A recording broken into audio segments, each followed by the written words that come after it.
আসসালামু আলাইকুম রহমতুল্লাহ।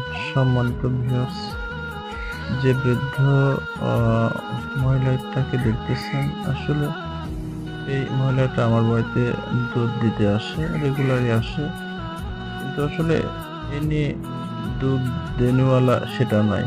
আমার দাদি মারা গেছেন, ঠিক আমার দাদির মতোই সবকিছুই, তার হাত প্রায় সেম, সবটাই মিল আছে।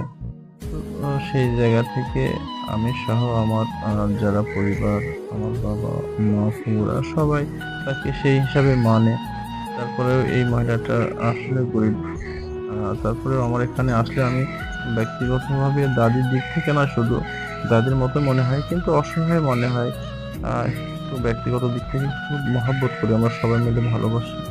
কোনো কিছু আমরা খাওয়ার সময় উনি যদি আসে, চেষ্টা করি সাথে নিয়ে খাওয়ার জন্য। এবং